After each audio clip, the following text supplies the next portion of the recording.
নমস্কার বন্ধুরা, সবাই কেমন আছেন? আমি সংঘমিত্রা সাহা আর আপনারা দেখছেন আদ্রিস মাসালা কিচেন। আজকে আমি আপনাদের সবাই রান্না করে দেখাবো জলখাবারে একটা রেসিপি। হ্যাঁ বন্ধুরা, টিফিনে আপনারা খুব সহজেই বানিয়ে ফেলতে পারবেন এই স্বাস্থ্যকর আর চটজলদি রেসিপিটা, যেটা বানাতে লাগবে মাত্র 30 মিনিট। আর খুব স্বাস্থ্যকর খাবার, যেটা কিনা আমরা বানাবো সুজি আর টক দই দিয়ে। তো চলুন শুরু করছি আমরা এই জলখাবারের রেসিপিটা। এর জন্য আমরা নিয়েছি সুজি। আমরা একটা মেজারমেন্ট কাপ কিংবা বাটি নিয়ে নেব। তো আমি এখানে চা খাওয়ার কাপ দিয়ে মাপছি। যেটা নেবেন একটাই মেজারমেন্টের কাপ কিংবা পাত্র নেবেন। তো আমরা এই কাপটার মধ্যে প্রায় 2 কাপ সুজি নিচ্ছি, নিয়ে মিক্সিতে দিচ্ছি। দিয়ে এটাকে আমরা ভালোভাবে শুকনো অবস্থাতে ব্লেন্ড করে নেব, যাতে সুজিটা আরও সূক্ষ্ম হয়ে যায়। তো আমরা এখানে কিন্তু 2 কাপের মতন সুজি নিচ্ছি। আপনারা আপনাদের প্রয়োজন অনুসারে পরিমাণটা নেবেন। আমরা এখানে 2 কাপ সুজি নিয়েছি। এইবারে আমরা এটা ঢাকনা বন্ধ করে এটাকে ব্লেন্ড করে নেব। আজকের এই রেসিপিটা শেষ অবধি দেখার অনুরোধ রইল। আর যদি ভালো লেগে থাকে অবশ্যই আমার চ্যানেলটি সাবস্ক্রাইব করবেন, শেয়ার করবেন, পাশে থাকা বেল আইকনটা প্রেস করে দেবেন, যাতে নতুন নতুন নোটিফিকেশানগুলো আপনারা খুব সহজেই পেয়ে যান। যারা নতুন বন্ধুরা আছেন তাদেরকে অনুরোধ করছি শেষ অবধি দেখার জন্য। ভালো লাগলে অবশ্যই কমেন্টস লিখে জানাবেন কার কীরকম লাগলো, আর লাইক আর শেয়ারের বাটনটা প্রেস করে দেবেন। তো আমরা একটা মিক্সিং বোল নিয়েছি, সেই বোলের মধ্যে ওই সুজির যে ডাস্টটা সেটাকে দিয়ে দিলাম। যেই কাপ দিয়ে আমরা সুজি মেপেছিলাম ঠিক সেই কাপ দিয়ে যতটা পরিমাণ আমরা সুজি এখানে নিয়েছি তার ঠিক অর্ধেক পরিমাণ আমরা নিচ্ছি টক দই। এখানে 2 কাপ সুজি নিয়েছি, তাহলে আমরা টক দই নেব 1 কাপ, মানে রেশিওটা হবে 2:1। সেই মাপ নিলাম। নিয়ে এইবারে আমরা এটাকে ভালোভাবে মিশিয়ে নেব। আর দেব 1 কাপ জল, মানে 1 কাপ দিয়েছি টক দই আর 1 কাপ দিলাম জল। এইবারে আমরা এটাকে খুব ভালোভাবে মিশিয়ে নেব সুজিটার সাথে টক দইটা জলটাকে।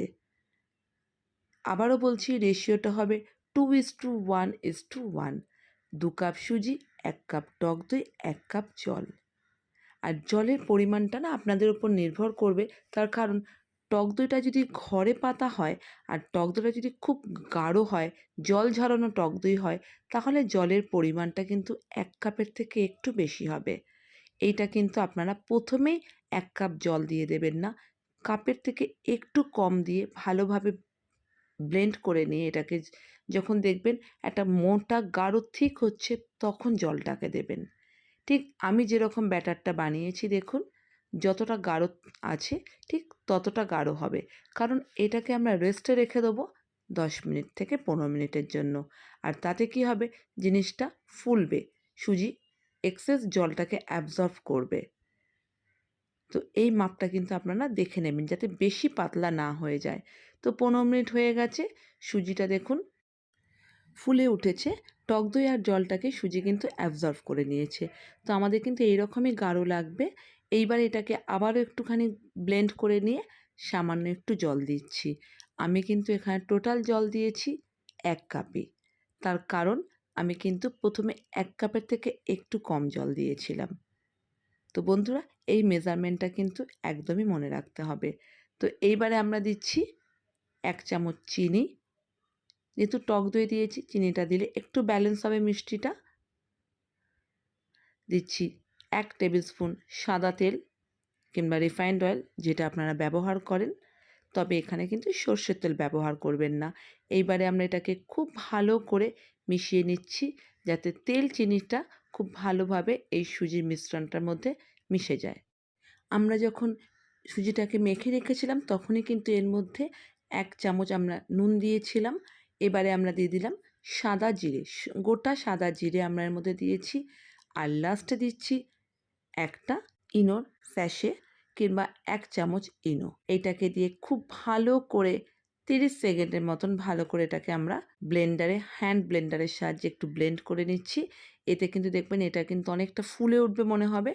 ওভার ব্লেন্ড করবেন না, জাস্ট 30 সেকেন্ডের মতন ব্লেন্ড করলেই আমাদের কিন্তু এটা রেডি তৈরি করার জন্য। এইবারে আমরা একটু উঁচু থালা নিলাম, স্টিলের থালা, সেটাকে ভালো করে মুছে নিয়ে এর মধ্যে দিয়ে দিলাম সাদা তেল। সাদা তেলটাকে থালার চারপাশে ভালোভাবে লাগিয়ে নিয়ে এইবারে আমরা এই ব্যাটারটা এর মধ্যে ঢেলে দেবো। যতক্ষণে আমরা এই থালাটার মধ্যে তেল লাগিয়ে প্রিপারেশন করছি, ততক্ষণে কিন্তু আমি একটা বড় পাত্রে জল বসিয়ে দিয়েছি গরম হওয়ার জন্য। কারণ আমরা এইটা ভাপিয়ে নেব গরম জলে, তাই জন্য। তো এইবারে আমরা ব্যাটারটাই থালার মধ্যে ঢেলে দিচ্ছি। থালার মধ্যে ঢেলে এটাকে একটু ট্যাপ ট্যাপ করে নিচ্ছি। এইবারে আমরা যে গরম জলটা বসিয়েছি, দেখুন গরম জলটা ফুটে গেছে।